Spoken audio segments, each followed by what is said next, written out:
Hi, Algebra 2. In lesson 3 here, we're going to be adding and subtracting rational expressions. Here we go. Before we start too much, just remember that when you add or subtract fractions, that the denominators need to be the same. That's going to be a core piece of what we do in this lesson.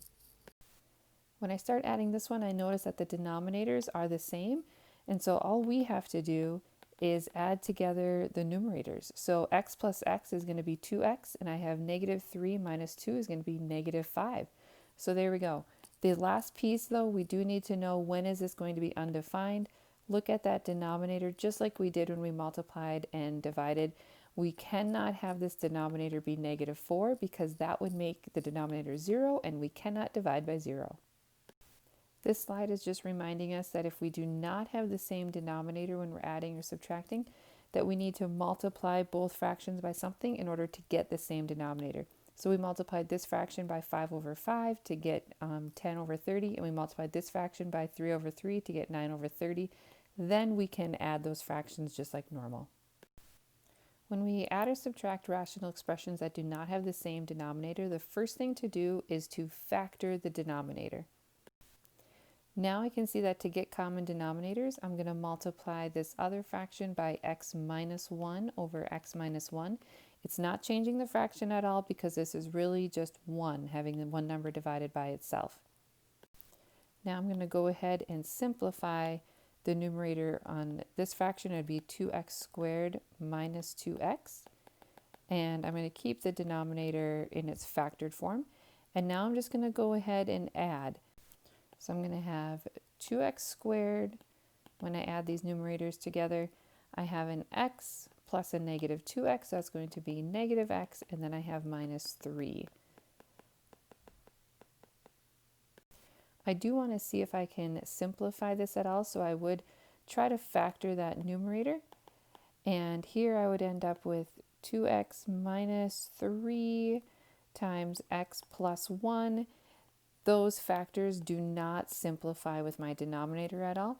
So this is our final answer, except we do need to just make note that x cannot equal negative 4 and x cannot equal a positive 1, because that would make the denominator 0 and we cannot divide by 0.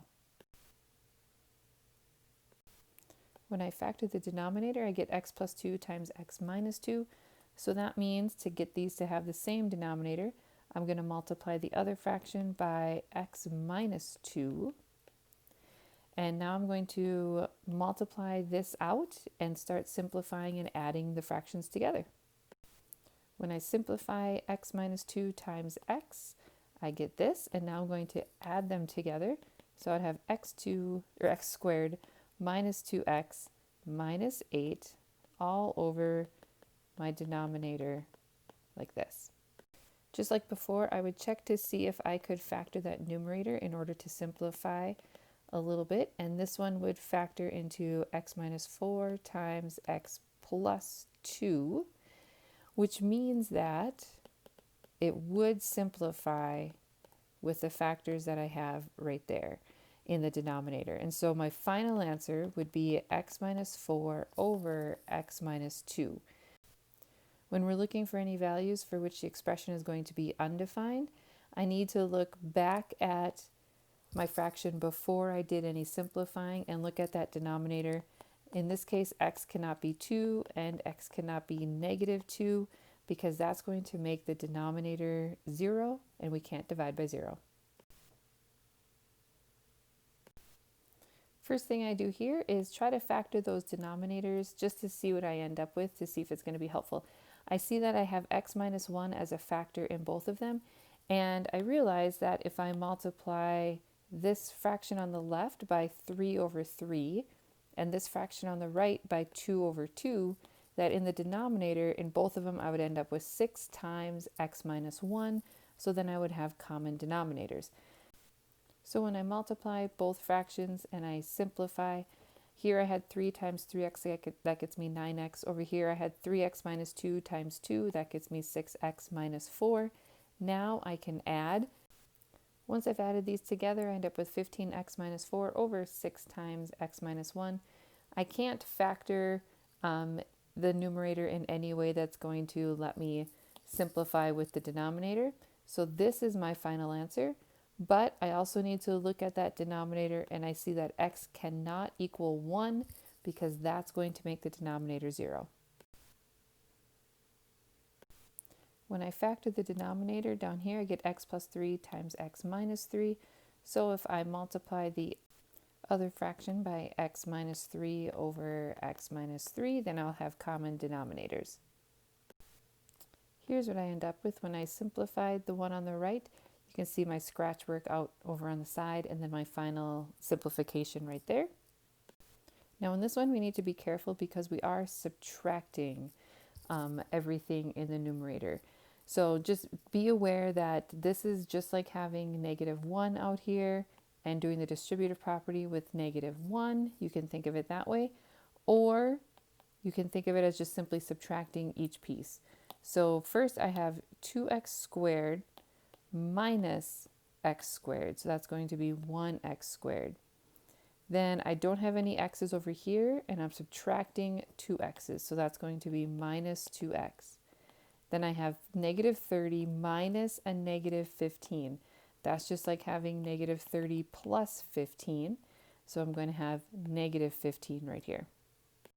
To simplify, I'm going to factor that numerator, and I do see that I can simplify here a little bit, and I end up with x minus 5 over x minus 3 as my final answer. But I need to look back before I simplified, and I see that x cannot equal -3 and x cannot equal +3. The last part of this lesson is going to involve simplifying complex fractions. Fractions are just things where you have fractions within fractions in some form or another, and we're going to work on simplifying those. The biggest thing here to remember is that a fraction bar is also division. So I could think about this as this fraction is being divided by this fraction. So if we write that out, it's going to look like this. And remember, division is the same as multiplying by the reciprocal. So I could rewrite this again as a multiplication problem, which then makes it a lot easier to solve because with fractions, we multiply across the top and multiply across the bottom. You can see my scratch work off to the side. That is after I did the distributive property over and over again in the numerator and the denominator. And to simplify all of this, I would end up with x squared plus 7x plus 10 over x squared minus 4x plus 3. And I can already see those factored forms right here. Nothing simplifies. And so this ends up being my final answer. So with this complex fraction right here, first thing I did was rewrote it as a division problem going horizontally. And I noticed that before I do anything, I'm going to have to take care of this addition part right here. And if I multiply this fraction on the left by 2 over 2, that's going to give me common denominators. When I add those pieces together, I end up with 3 over 2x. And now I'm going to rewrite this as a multiplication problem because dividing is the same thing as multiplying by the reciprocal. And now I can just multiply across the top and multiply across the bottom. So I end up with 3x minus 6 in the numerator and 2x squared plus 8x in the denominator. And that's going to be our final answer. If you did want to leave the denominator in the factored form and write it as 2x times x plus 4, that is fine as well.